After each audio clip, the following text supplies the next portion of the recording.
kutisha na kunyanyua masikio ya wananchi ya unyang'anyi wa kutumia silaha, unyang'anyi wa kutumia nguvu, wizi mkubwa wa boti na mashine zake kwa kiwango kikubwa sana umepungua.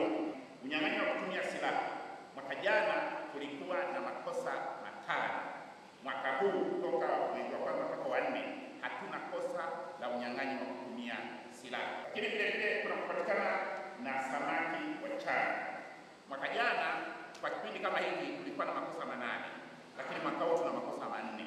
Kwa hiyo tuna upungufu wa 50% wa kosa hilo. Vitendo vilivyo vimetamalaki vya uhalifu katika ziwa Victoria, wizi wa nini wa mashine, boti, mtumbwi. Sasa hapa tunasema pengine wakati ule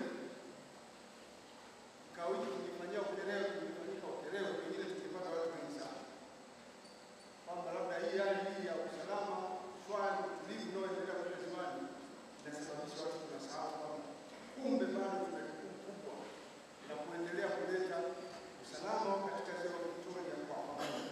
Makamanda wote kwa jinsi mlivyoandaa kikao hiki na jinsi ambavyo mlivyoandaa taarifa. Nimepata taarifa ya mwaka 24, lakini nimesoma taarifa ya mwaka 23 na mwendelezo wake. Kwa kweli wapongeze sana kwa kazi njema ambayo ilikuwa na maazimio na utekelezaji wa maazimio kwa asilimia kubwa.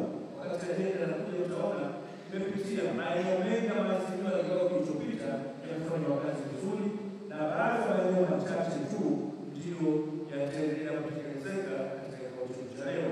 Kwa hiyo nichukue nafasi hii na kupongeze makamanda na sekretarieti pamoja na wadau wote ambao tumekusanyika hapa kwa kuweza kukubaliana, lakini utekelezaji wa maazimio ndio msingi wa maendeleo ya kikao kinachofuata.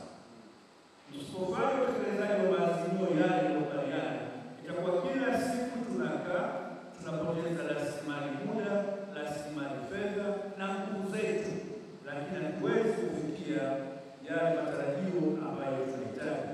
Rasilimali ya uvuvi ndani ya ziwa Victoria ni mali ya Watanzania wote. Kwa hiyo kwenye hili tunawajibika Watanzania wote kushirikiana. Sisi kama chama cha wavuvi tumejitahidi kwa kila njia kutoa elimu, tumeongea na vyombo vya habari, tumeongea na maafisa wa polisi, tumeongea na maafisa wa uvuvi, tumetoa elimu ya kutosha juu ya rasilimali ya uvuvi. Kilichobakia ni kwa Watanzania wenyewe wana ziwa Victoria kutuunga mkono na kujua rasilimali hii ya uvuvi na ziwa Victoria ni mali yao.